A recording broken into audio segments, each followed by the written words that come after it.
오늘 말씀의 제목은 율법이 아닌 믿음으로입니다. 종종 사람들은 신앙의 기준을 외적으로 나타나는 것에 두려고 합니다. 그래서 나는 세례를 받았다. 세례를 강조합니다. 나는 어느 교회의 교인이다. 나는 모태 신앙인이다. 등등 가문과 이런 것들을 얘기하고 자랑합니다. 그게 오늘날뿐 아니라 1세기 유대인들에게도 동일하게 나타났습니다. 그들은 우리는 아브라함의 자손이다. 그리고 우리는 할례를 받은 민족이다. 라는 것을 자랑했습니다. 그런데 바울은 아주 단호하게 오늘 본문을 통해서 얘기를 합니다. 의롭다 하심은 율법이나 의식이 아니라 믿음으로 주어진 것이다. 오늘 우리는 이 진리를 아브라함의 사례를 통해서도 증명할 수 있습니다. 아브라함이 의롭다고 인정받은 것은 할례를 받고 난 이후가 아닙니다. 할례를 받기 이전에 의롭다 하심을 얻었습니다.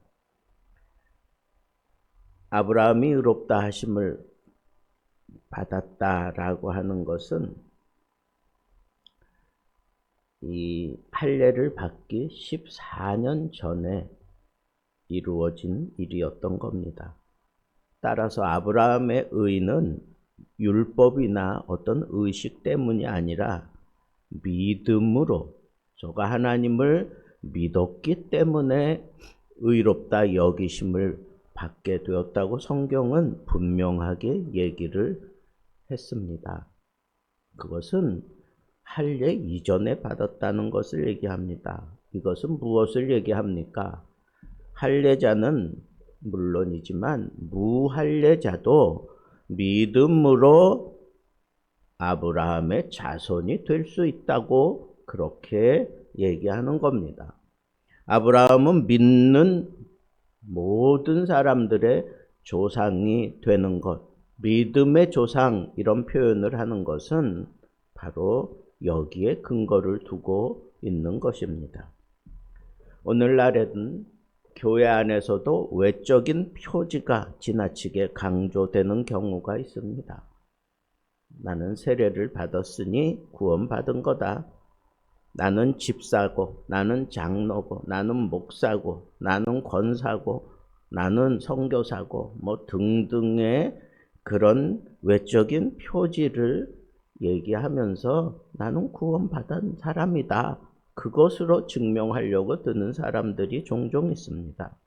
여러분, 중요한 것은 외적인 표지가 아니라 믿음이에요. 믿음. 아브라함이 믿음으로 의롭다 하심을 받은 것처럼 하나님은 지금도 동일하게 우리에게 의로 여겨주시는 것은 믿음으로 말미암는 것이지 그 외에 다른 것은 없다는 겁니다. 또 가끔 유대인들은 약속을 받은 민족이다 라고 하는 것을 강조합니다. 그런데 약속, 그것도 율법을 통해서 주어진 게 아니에요. 믿음으로 주어진 거지. 아브라함이나 그 후손에게 세상의 상속자가 되리라고 하신 언약. 그러니까 아브라함을 통해서, 아브라함의 자손을 통해서 이 세상의 상속자가 된다라고 하는 그런 아주 강력한 확신을 가진 유대인들에게 같은 유대인이면서 아주 그네들의 심중에 박혀있는 그 교만함을 이 말씀으로 바울은 깨부시는 겁니다. 언약은, 약속은 율법으로 말미암은 것이 아니요 오직 믿음의 의로 말미암은 것이다 라고 13절에 분명하게 못을 박았습니다. 하나님의 약속은 율법에 근거하지 않는다는 거예요. 율법은 오히려 진노를 드러내는 기능을 할 뿐이에요. 따라서 약속은 은혜를 따른 믿음으로 주어지는 것입니다. 율법은 자격 증명서가 아니라 오히려 우리의 무능을 드러내주는 거울과 같을 뿐입니다. 시험을 봤어요?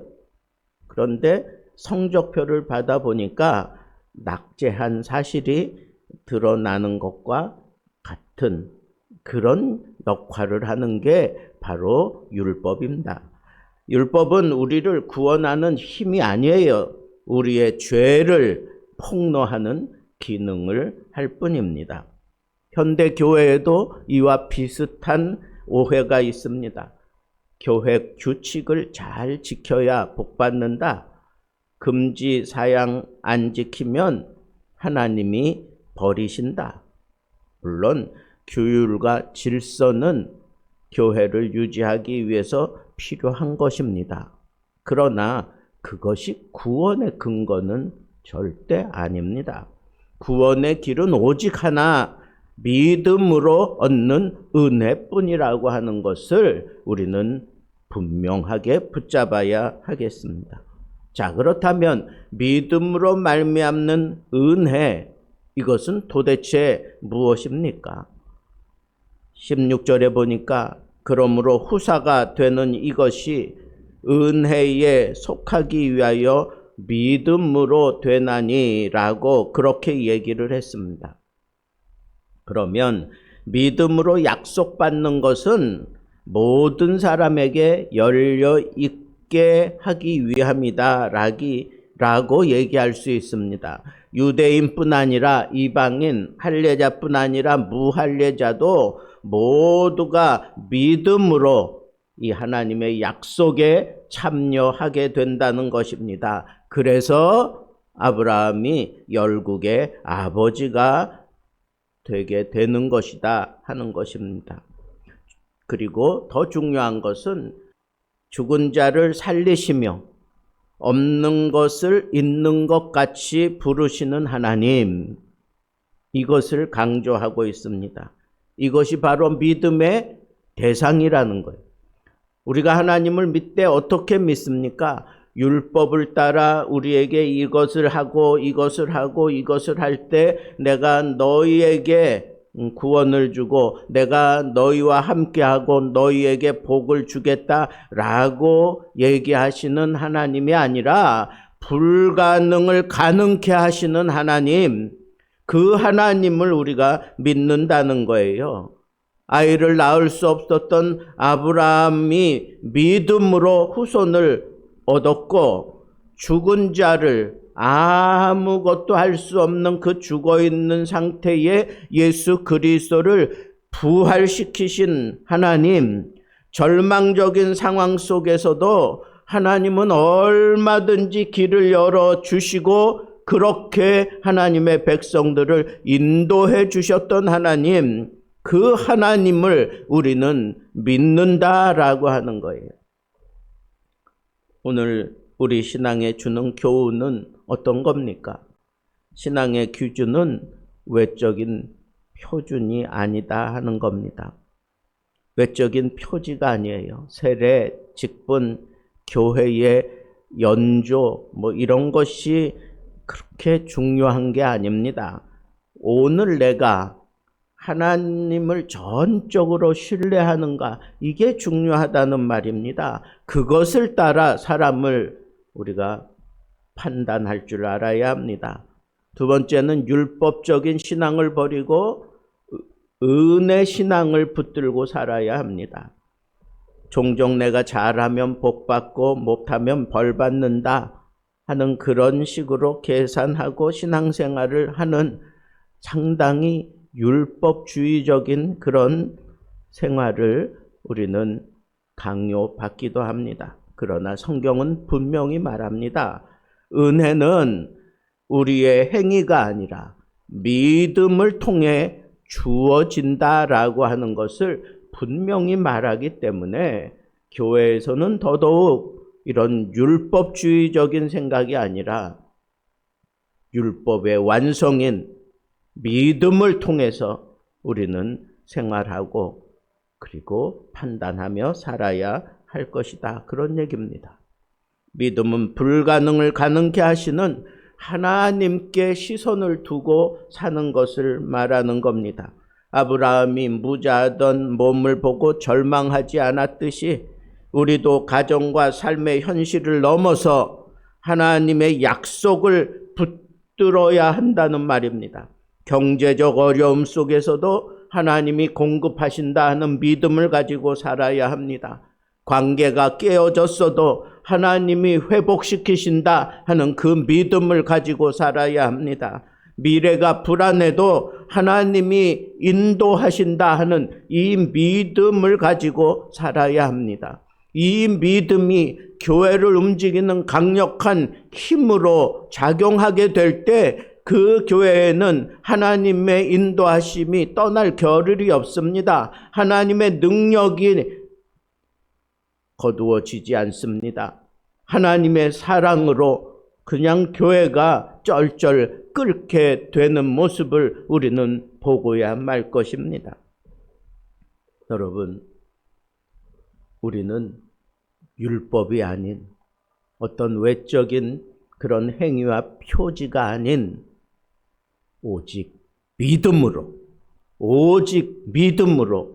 우리의 삶을 완전하게 새롭게 정비하고 믿음으로 하나님을 바라볼 때 불가능이 가능해지는 그런 현실이 내 앞에 펼쳐질 것이고 이 믿음으로 내 삶을 온전하게 정비하게 될 때 세상에서 감히 경험하지 못했던 놀라운 하나님의 은혜 속에서 살게 될 것이고 믿음을 붙들고 씨름하며 사는 그런 믿음의 모습을 보여준다면 하나님이 기필코 우리를 그냥 놔두지 아니하시고 하나님의 넉넉한 품에 우리를 껴안고 우리를 하나님의 사랑으로 하나님의 은혜로 하나님의 놀라운 그 이적으로 우리를 인도하시며